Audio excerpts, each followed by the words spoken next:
Good morning students. Class 10th आज हम करेंगे आपकी poem number 2 fire and ice written by Robert frost.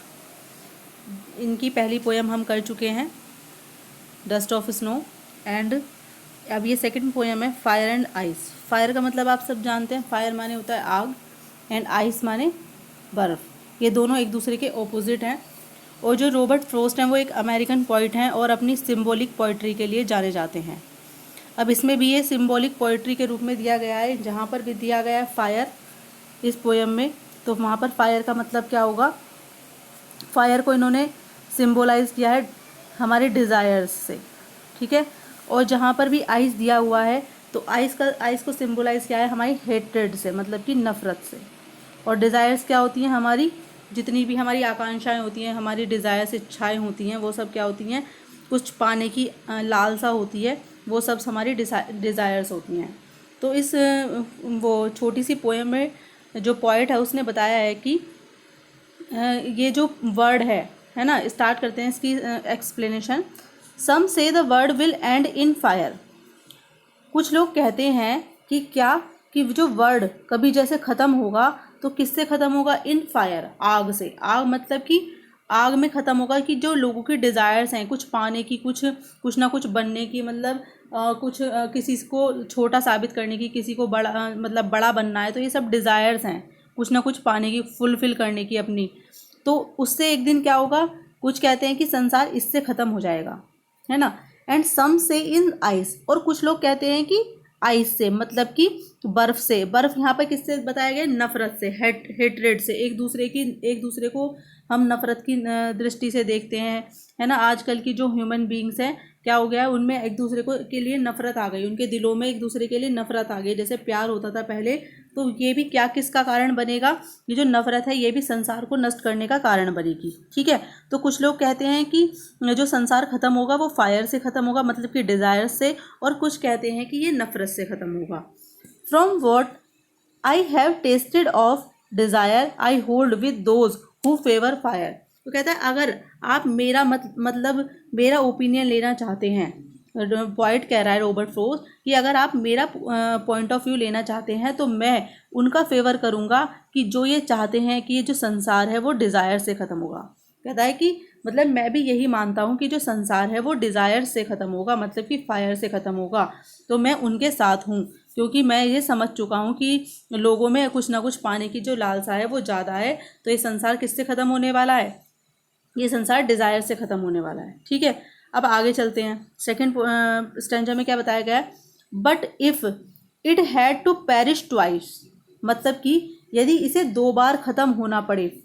Twice मतलब 2 बार, पेरिश मतलब कि मतलब डाई होना, है ना, किसी चीज़ को ख़त्म करना।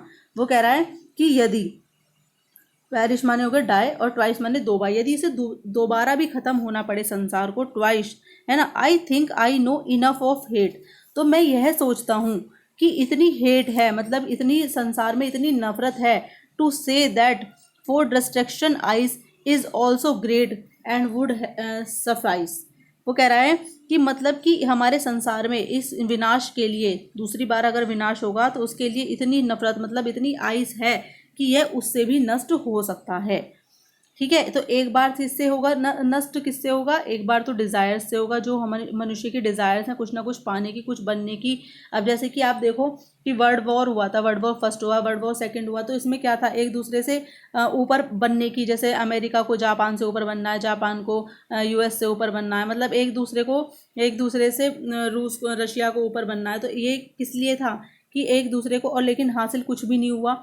इतना डिस्ट्रक्शन हुआ, इतना विनाश हुआ कि आज तक मतलब इतने साल लग गए उससे उभरने में, इतनी हमारी मंदी आ गई थी, है ना।